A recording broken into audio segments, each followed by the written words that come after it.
जाकिर नाइक का पर्दाफाश Sudarshan news channel में मेरा प्रोग्राम है।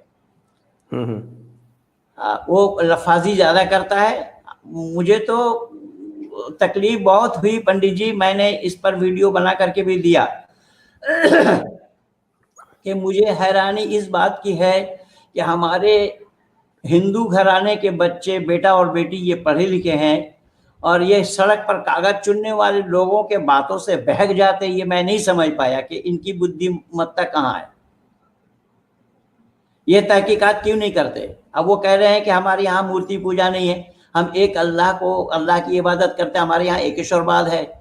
तो मैंने अपने बच्चों को सिखाया एकेश्वरवाद, वेद से बढ़ करके एकेश्वरवाद कौन पाएगा, कहाँ पाएगा, किसके पास पाएगा। इस पर भी मेरा डिबेट हुआ। एक लड़का जामे अजहर से पढ़ करके आया मिस्र से, वो 7 दिन मेरे साथ डिबेट करना चाहा, लेकिन एक दिन में ही परास्त हो गया। अब वो हथियार डाल दिया, उसने वैदिक धर्म को स्वीकार किया और दिल्ली आर्य प्रतिनिधि सभा के प्रधान महामणि ब्रह्मचारी राज सिंह जी उस लड़के को गोद भी लिया। तो मैंने कहा एकेश्वरवाद इस्लाम में कहाँ है? इस्लाम में कलमा जो 6 है, 6 कलमा में ही तो वादा किया जा रहा है, ला इलाहा इल्लल्लाह मुहम्मदुर रसूलुल्लाह, नहीं है कोई माबूद सिवा अल्लाह के, मोहम्मद अल्लाह के रसूल हैं। अब कोई मुसलमान ला इलाहा इल्लल्लाह, ला इलाहा इल्लल्लाह, ला इलाहा इल्लल्लाह कहते कहते उसकी जुबान से झाग निकल कर अगर वो मर भी जावे तो हरगिज मुसलमान नहीं हो सकता जब तक कि मोहम्मद रसूलुल्लाह ना कह ले। अब यहाँ एक ईश्वरवाद बताया अल्लाह का कोई साझी नहीं और अल्लाह के नाम के साथ हजरत मोहम्मद साहब का नाम जुड़ा हुआ है। मैंने कहा एक ईश्वरवाद है तो हजरत मोहम्मद साहब का नाम अलग करके दिखा दो। और फिर तुम कलमा शहादत में ये बतला रहे हो अशहदु अल्ला इलाहा इल्लल्लाह वहदहु ला शरीका लह, जबकि जाकिर नाइक को मैं दिखा दे वो अशहदु नहीं, वो असदु बोलता है। और सीन और शीन में क्या अंतर है उसको भी ये अकल नहीं है। हमारे यहाँ बड़े बड़े आचार्यों को भी मैं देखा तालवे शमुदन सदंतसा की पहचान नहीं है। हाँ नहीं है, बात सही कह रहे हैं। तीनों सा अलग अलग है, अगर एक को हटा देगा अर्थ बदल जाएगा। और मैं ऋषि दयानंद के वर्ण उच्चारण शिक्षा को बहुत अंदाज से पढ़ा पंडित जी, मैं आपको सच्चाई बताऊं। और ऋषि दयानंद लिखते हैं कि बंगालियों के प्रोनाउंसिएशन सही नहीं है, तो मैं बंगाली होने के नाते ऋषि दयानंद की उस चुनौती को स्वीकार किया। और मैं अपने बच्चों को वर्ण उच्चारण शिक्षा पढ़ाने के बाद ही अष्टाध्यायी, मेरी एक बेटी जो अष्टाध्यायी कंठस्थ है उसको सामवेद यजुर्वेद ये सारा कंठस्थ है। और तिरुपति यूनिवर्सिटी से वो पीएचडी कर रही है। तो खैर कहने का मतलब ये है जो अशहदो बोलता है, अशहदो होना चाहिए। अशहदो के माने मैं गवाही देता हूं। तो मैंने पूछा कि भाई आपको गवाही देने के लिए बोला कौन, आप गवाही क्यों दे रहे हो? और आपकी गवाही की हैसियत क्या है? नहीं तो आप गवाही क्या दे रहे हैं कि गवाही देता हूं मैं, नहीं है कोई माबूद सिवा अल्लाह के। मैंने कहा अल्लाह के सिवा कोई माबूद नहीं है, आपको गवाही देने की आवश्यकता पड़ी? इंसान गवाही देगा अल्लाह के सिवा कोई माबूद नहीं है, ये इंसान की क्या हैसियत है जो इंसान गवाही देगा अल्लाह के लिए? और फिर कह रहा है वाशहदु अन्ना मुहम्मदन अब्दुहु व रसूलुहु, और गवाही देता हूं मैं मोहम्मद अल्लाह का बंदा और उसका रसूल है।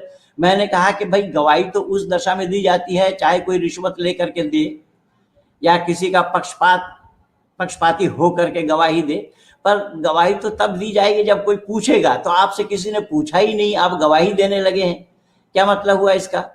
और आपके गवाही देने से जनमानस पर क्या प्रभाव पड़ रहा है, वो मानव समाज के लिए क्या आ रहा है? और आप उसी अल्लाह के नाम के साथ मोहम्मद का नाम जोड़े हुए हैं, चाहे वो कलमा शहादत में हो या कलमा तैयब में हो, और फिर भी आप कह रहे हैं हम तो एकेश्वरवादी हैं। तो एकेश्वरवाद कहाँ है? जवाब नहीं है इसके पास। अच्छा, अभी आपने थोड़ा सा जिक्र किया, ये आखिरी मेरे तरफ से आखिरी सवाल है, उसके बाद फिर हम दर्शकों के प्रश्नोत्तर पर चलेंगे। जी। ये आपने कहा कि आप परावर्तन के काम से भी जुड़े हुए हैं, तो इस परावर्तन के काम में आपका क्या अनुभव रहा? क्या आपको और भी मुश्किलात भी झेलनी पड़ी? कैसा अनुभव रहा आपका?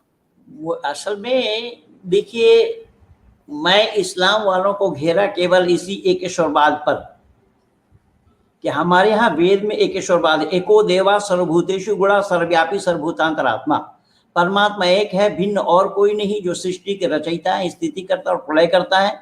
सृष्टि की रचना के बाद सृष्टि को अपने काबू में किया हुआ, अपने वश में किया हुआ है, और सृष्टि स्थिति और प्रलय उसके जिम्मे में है। ये वो परमात्मा कौन है, तो कितना है, तो फौरन वेद में बता, न द्वितीयो न तृतीयो चतुर्थो न पयुच्यते, न पंचमा न षष्ठः सप्तमो न पयुच्यते, न अष्टम न नवम दसम, 1 से लेकर के 10 तक गिनाते हुए कहा क्या दुनिया के लोग, वो परमात्मा एक है, तन्हा है, वाहिद है, न 2 है, न 3 है, न 4 है, न 5 6 7 8 9 10, परमात्मा बिल्कुल एक है, तन्हा है, और परमात्मा के नाम के साथ किसी का नाम जुड़ा हुआ नहीं है। अगर ऋषि दयानंद चाहते होते अपने काल में तो परमात्मा के नाम के साथ अपना नाम भी जोड़ सकते थे, लेकिन ऋषि ने साफ कहा है कि अलग कोई मत या पंथ चलाने का लेश मात्र भी अभिप्राय मुझ में नहीं है। मैं वेद का प्रतिपादन करना चाहता हूं, और वो कैसा कि वो वेद सच है जो ब्रह्मा से लेकर के जैमिनी पर्यंत तक ऋषि मुनियों के जो उद्गार हैं उसी का ही प्रतिपादन करना मैं अवश्य समझता हूं। कोई मत या पंथ चलाना मैं नहीं चाहता। अगर मत पंथ चलाना होता तो इतने मत चले गए हैं, मैं किसी एक मत का अनुयायी अवश्य होता। ये ऋषि दयानंद लिख रहे हैं जी। नहीं, मैंने आपसे निवेदन किया जो आप परावर्तन का काम कर रहे हैं संस्थाओं से जुड़ के, जी जी, वो आपको कैसा, मतलब उसमें आपको लग रहा है कि काफी लोगों की रुचि है, या कि उसमें आपको कुछ मुश्किलात? हम नहीं, वो लोगों को समझाने की बात है, लोगों को बताने की बात है, लेकिन जिस पैमाने पे होना चाहिए था उस पैमाने पे नहीं हुआ।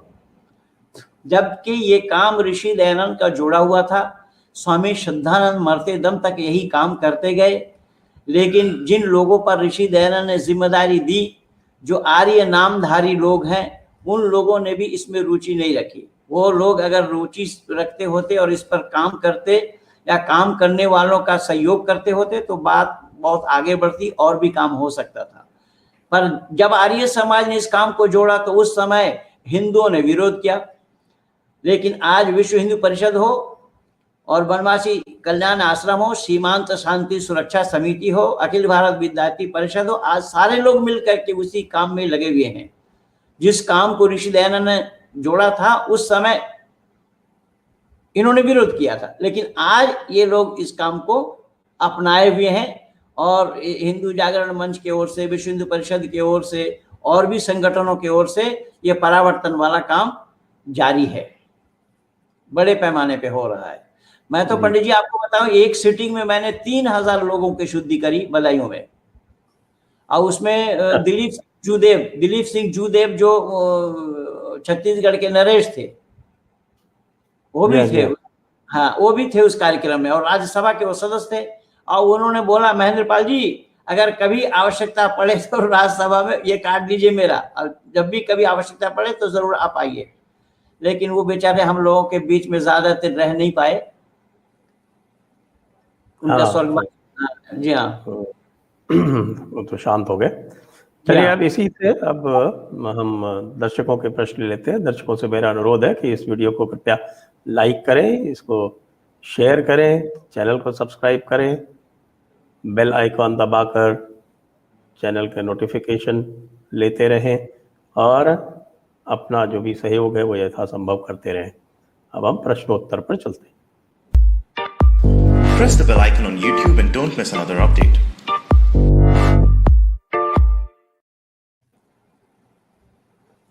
पुनीत भार्गव जी पूछ रहे, पंडित महेंद्र पाल जी नमस्कार, नमाज में जो पढ़ा जाता है उसका हिंदी अनुवाद क्या है?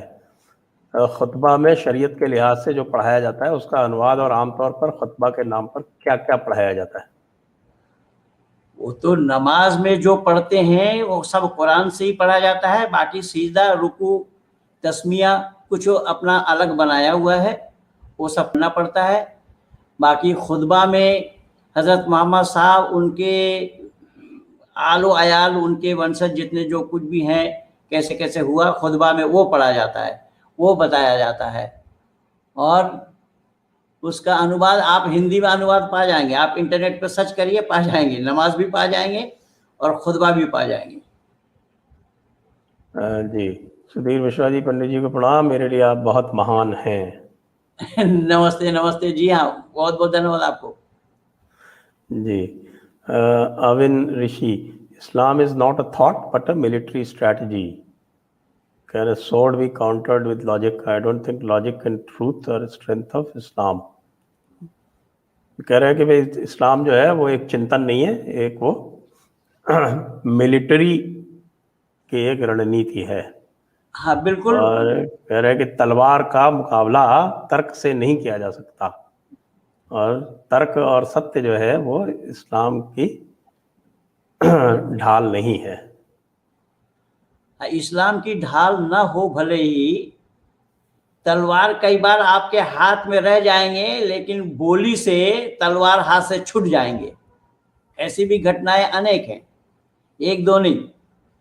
तलवार से मुकाबला तर्क से नहीं कर सकते, बात तो है कुछ हद तक, लेकिन तर्क एक ऐसी चीज है तलवार से भी ज्यादा धार वाली है साहब।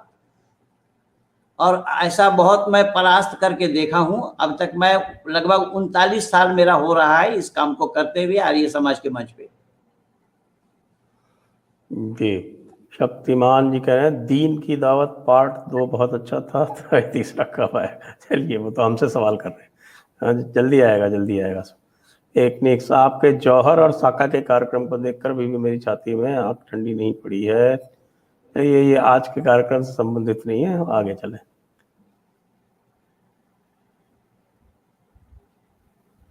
विवेक प्रजापति जी नमस्ते।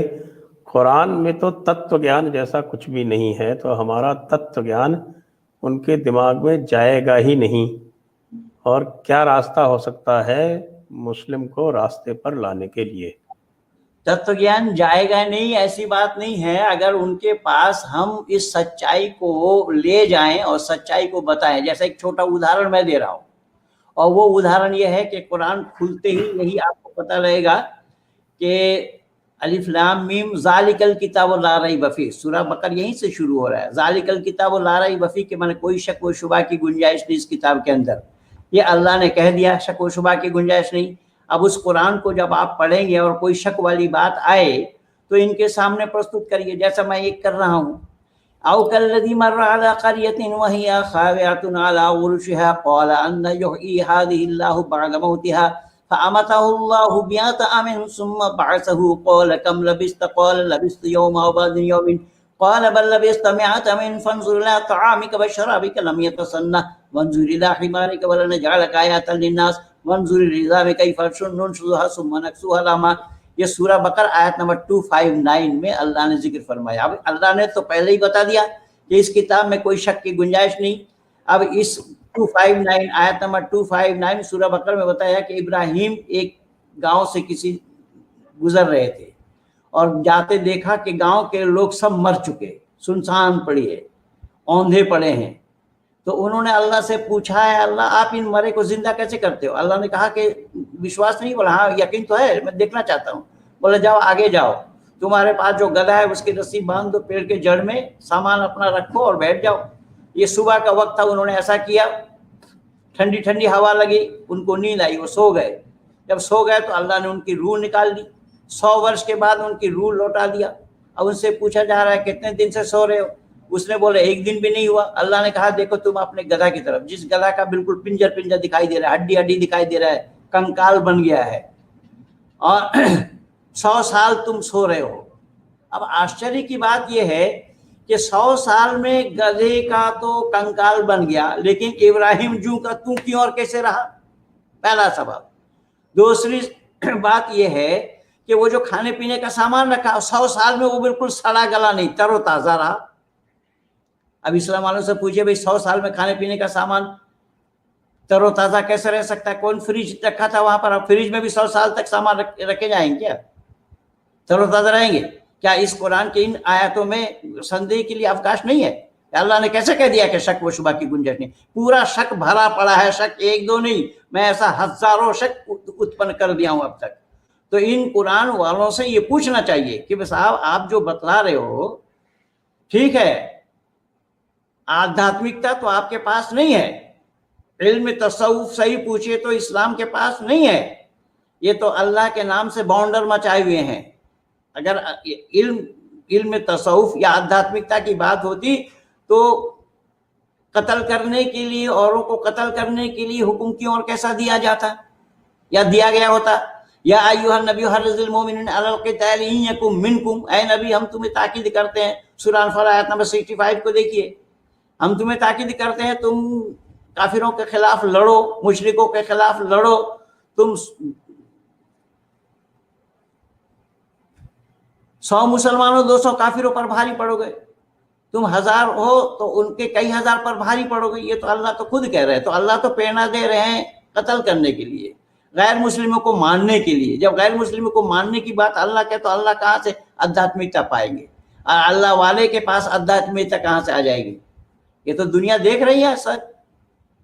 तो ऐसे किससे भरे पड़े हैं? अगर महर्षि दयानंद के मार्ग का भारत में विरोध न होता तो हम सेक्युलर जमात के बंदी गृह में न होते। आप दोनों की क्या सोच है?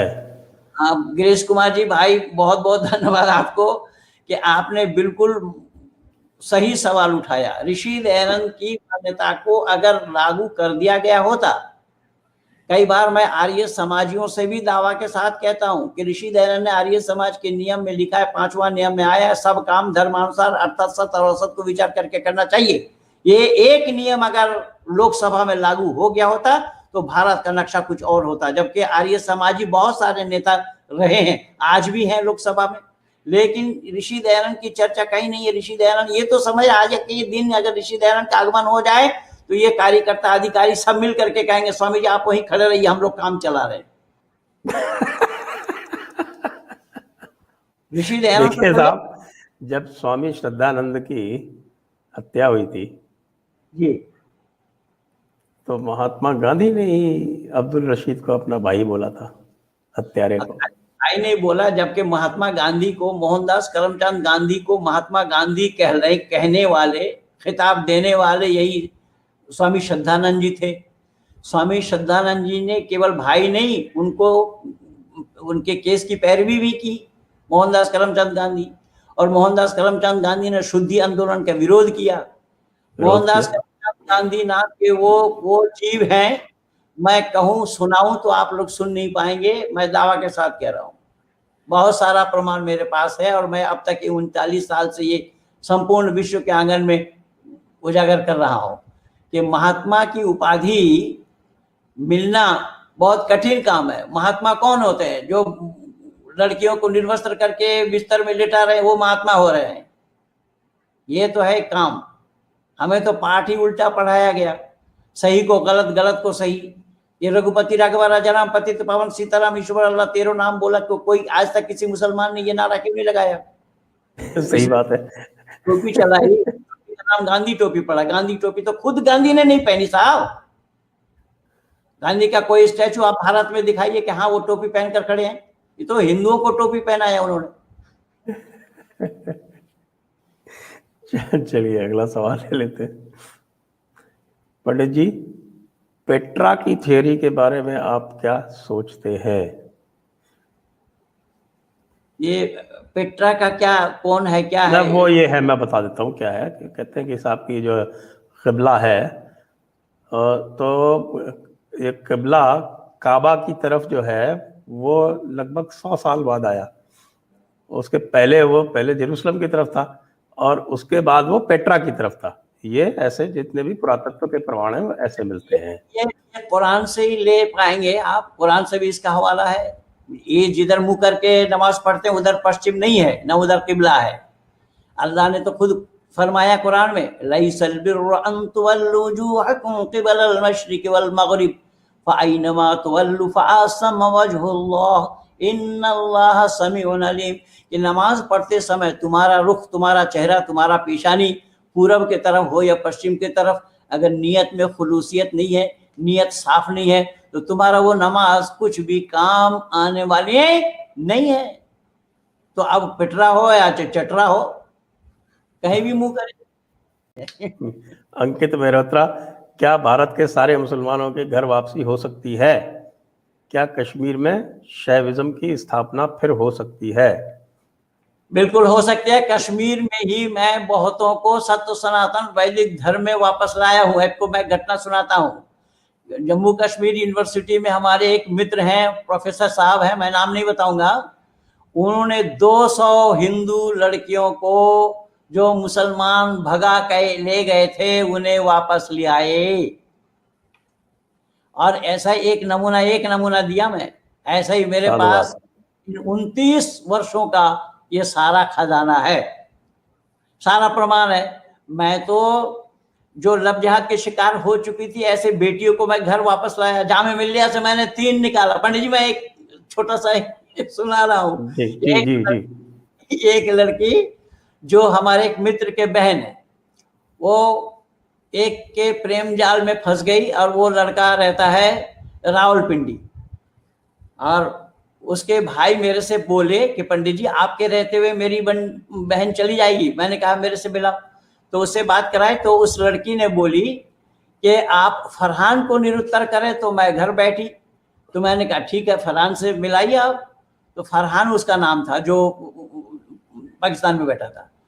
तो उसने मिलाने के बाद उसने मेरे से पूछा कि आप अल्लाह के बारे में क्या जानते हैं। मैंने कहा आपके पास मीटर कौन सा है, किस मीटर से आप नापेंगे, मैं क्या जानता हूं।